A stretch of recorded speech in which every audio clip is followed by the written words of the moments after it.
हमारे भारतवर्ष की यह परंपरा रही है। गांव में आप जाकर देखो, मैं एक सहज बात कह रहा हूं। भारत का विकास देखना हो, भारत का वैभव देखना हो तो शहरों में देखना चाहिए, और भारत का भाव देखना हो तो गांव में देखना चाहिए। उनकी भावना, उनकी भक्ति। एक सज्जन तो हमसे ही कह रहे थे कि आप अपनी बताओ, गांव में भी घूमते हो, शहरों में भी घूमते हो, आपको गांव और शहर में क्या अंतर लगता है? तो हमने कहा कह दें? बोले हाँ कहो।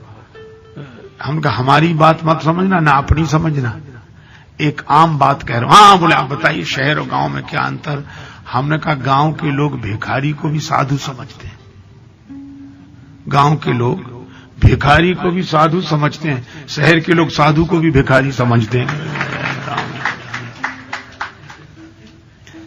वहां भाव, भारत का आदर। अच्छा देखो एक बात बताएं, शहर में आपको रोते लोग मिलेंगे। क्या बताएं, मकान तो है लेकिन वैसा नहीं, गाड़ी तो है पर वैसी नहीं है, और वैसे। आप लोग तो खैर सत्संगी हैं तो काहे को रोते होंगे, मैं औरों की बात कह रहा हूं। सब कुछ मिलने के बाद भी आप देखो शहर का आदमी रोता हुआ मिलेगा। अब क्या होता, इतने में क्या होता, और वैसे हो। और मैंने देखा है अपने गांव में, आप लोगों ने भी गांव में देखा होगा, सुना हुआ ने गांव में, ऐसे ऐसे मजदूर खेत में फसल काटने जाते और उनके पास 4 दिन की छोड़ो दूसरे दिन के लिए खाने को नहीं होता था, शाम के लिए नहीं होता था।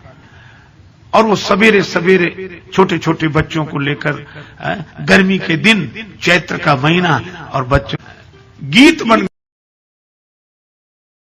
गए, फसल काटने के गीत, पानी भरने के गीत। जितने मजदूर हैं सब गीत से जुड़े हुए थे, गाकर। यह भारतवर्ष का आदर्श है कि उस परिस्थिति का प्रभाव नहीं होने देते मन पर, और गीत गाते हुए जिंदगी को गुजार देते हैं। जैसे तैसे गुजर जाएगी गुजरी का गुजराना क्या रे। मन उधर चला जाता था। हम लोग छोटे छोटे विद्यार्थी के रूप में थे तो हमारे अध्यापक कहते थे रात में पढ़ने आओ, वहीं रहो स्कूल में। तो हम लोग रात को जाते।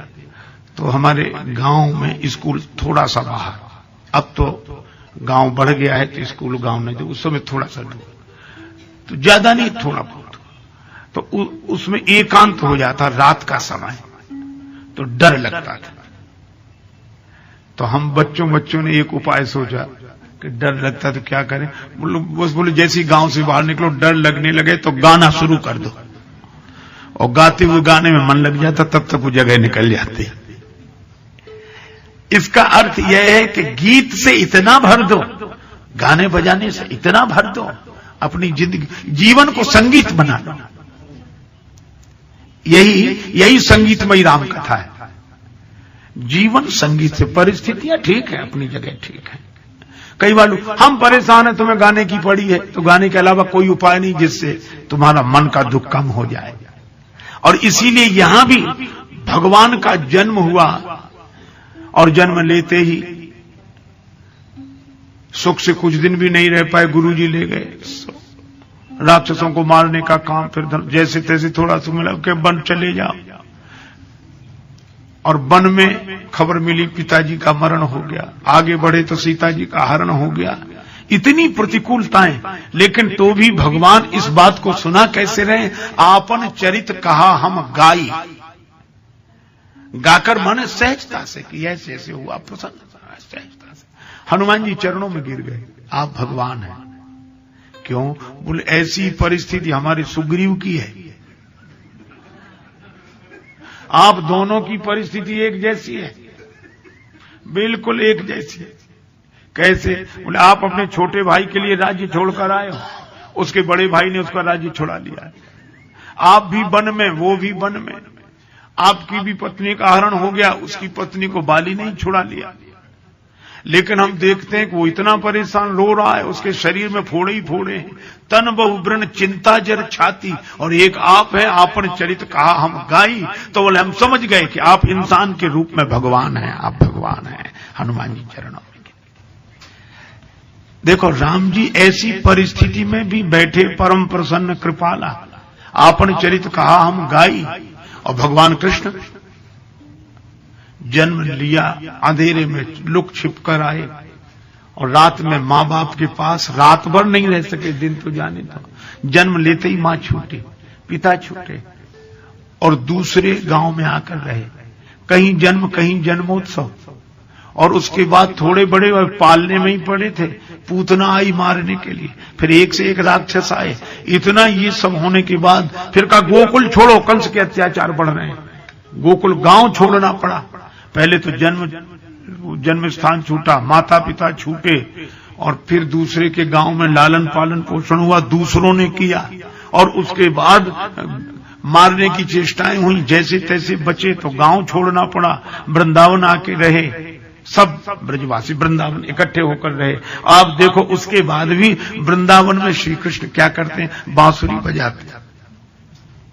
इतनी प्रतिकूलताओं में भी जो चैन की बंसी बजा सके वो इंसान नहीं, भगवान ही है। इसीलिए हम लोग राम को भगवान कहते हैं, कृष्ण को भगवान कहते हैं, श्री राम श्री कृष्ण। इसका अर्थ है कैसी भी परिस्थितियां आए आगे बढ़ो, यही भारत का आदर्श है। क्या रोना होना थोड़ा ठीक है, जो है सो ठीक है, गाते हुए मुस्कुराते हुए आगे बढ़ो। इसीलिए राम जी गाकर माने प्रसन्नता के भाई ऐसा ऐसा हुआ। कोई हनुमान जी ने कहा कि चिंता मत करो, हम मिलाएंगे आपको। सुग्रीव जी से मिलाया। अच्छा देखो, प्रतिकूलता ने फिर भी पीछा नहीं छोड़ा।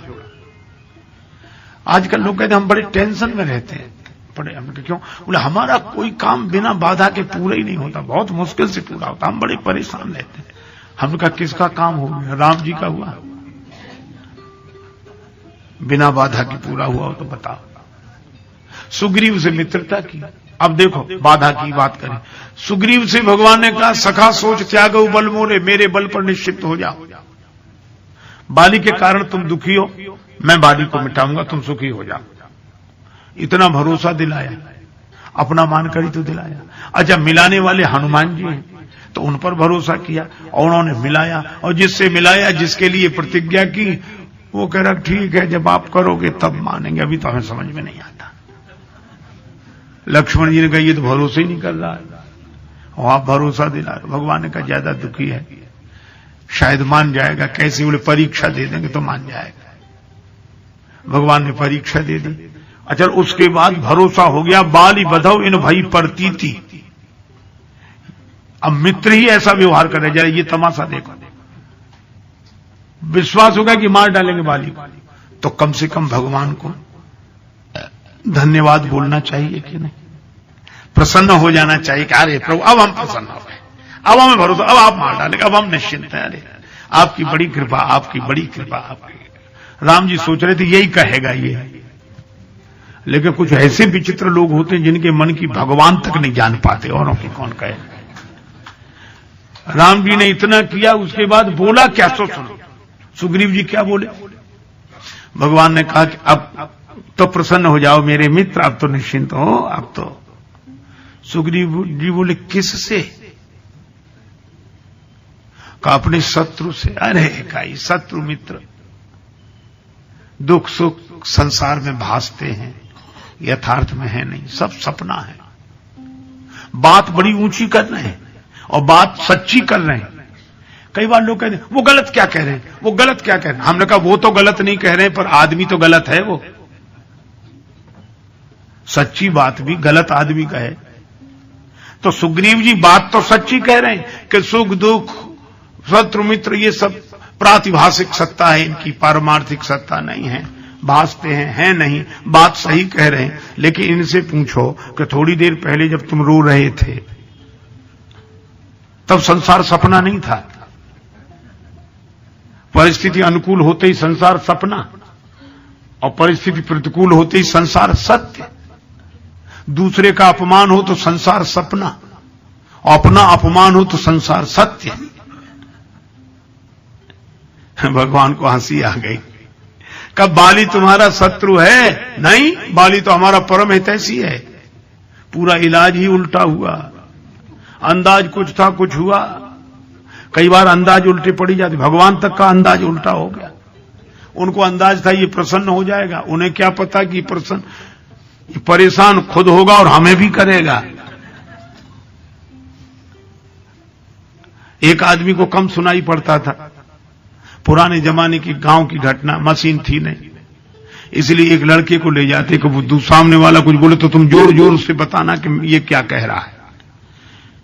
तो जाने लगे अपने मित्र बीमार थे देखने, लोगों ने कहा वो बच्चा तो है नहीं, बोले क्या जरूरत, वहां कौन सी बड़ी भारी बातें करनी, देखने ही तो जाना है, 2-4 बातें वो कहेंगे हम जवाब दे देंगे। बोले कैसे दोगे, बोले अंदाज से। अब अंदाज उन्होंने बनाया कि हम पूछेंगे तबीयत कैसी है, तो प्राय लोग कहते कि अब ठीक है, पर वहां उल्टा हो गया मामला। वो गए और भैया तबीयत अब कैसी है, वो खुद जोर से, क्योंकि जो ऊंचा सुनता वो धीरे बोल ही नहीं सकता, उसको लगता है कि सब ऐसे ही सुनते होंगे। तो अब तबीयत कैसी है, सो बोला क्या बताएं, मर रहे हैं। अब इनको सुनाई तो नहीं पड़ा, इन्होंने समझा अब कह रहे हैं कि पहले से ठीक है। सो बोले भगवान की बड़ी कृपा है, सब कुछ जल्दी हो जाएगा। मित्र को बड़ा बुरा लगा कि हम मर रहे हैं, ये कह रहे हैं भगवान की कृपा है, तो खींच गया बुरी तरह। तब तक उन्होंने पूछा कौन से डॉक्टर का इलाज चल रहा है, तो धीरे से बोला यमराज का। तो इसको सुनाई तो पड़ा नहीं, से सोचा डॉक्टर का। अरे क्या कहना, वो डॉक्टर तो बहुत अच्छे, उन्होंने कई मरीज ठीक कर दिए, रोज उनका अस्पताल खूब चलता है, तुम्हें भी बहुत जल्दी ठीक कर देंगे।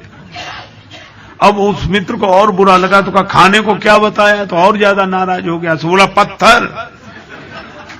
तो बोला अच्छा वो तो बहुत हल्का भोजन होता है, आराम से पच जाता है, ठीक है। अब अंदाज उल्टे पड़ जाते हैं। एक आदमी के दांत में दर्द था तो डॉक्टर के पास गया, डॉक्टर साहब हमारे दांत में बहुत दर्द है, निकाल दीजिए। डॉक्टर बोला शून्य करने की व्यवस्था नहीं है, दांत दर्द होगा लेकिन सह ले, हिम्मत नहीं। अब डॉक्टर बहुत सोचे कि इसको हिम्मत भी नहीं है, दांत निकलवाना भी है। नशा करते हो, हाँ कभी कुछ पी लेते हैं। डॉक्टर बोला गलत चीज का सही उपयोग, इसे पिलाओ, नशे में निकलवा लेगा। पिलाया, दांत निकलवाने की हिम्मत आई, बोले थोड़ी थोड़ी आई। डॉक्टर बोला और पिलाओ, और पिलाया। अब नशे में डॉक्टर ने कहा अब तो दांत निकलवाने की हिम्मत आई, तो बड़ी बड़ी आंख कर खड़ा हो गया। बोला अब देखें किसकी हिम्मत है जो हमारे दांत में हाथ लगाता है। अब बोलो, अंदाज उल्टे, उपचार उल्टे पड़ जाते, समय होता है। भगवान ने सोचा कि हम प्रतिज्ञा करेंगे, परीक्षा देंगे तो इसको भरोसा होगा, पर सुग्रीव बोले कि नहीं महाराज साहब। और उसके बाद वर्णन क्या है, अप्रभु कृपा करो यही भांति सब तज भजन करो दिन राति। ऐसी कृपा करो सब छोड़कर आपका भजन करें। अच्छा इनसे लक्ष्मण जी को हंसी आई, राम जी बोले हंस क्यों रहे, बोले इनसे ये पूछो कि इनके पास सब है क्या जो ये छोड़ना चाहते हैं। अभी तो कह रहे थे बाली ने सब छुड़ा लिया है, तो ये उससे छोड़ना चाहते हैं जो इनके पास है ही नहीं। अरे सब तो छूटे हुआ, करें भजन, कौन रोकता है इन्हें, जंगल में ही पहाड़ पर बैठे करें भजन।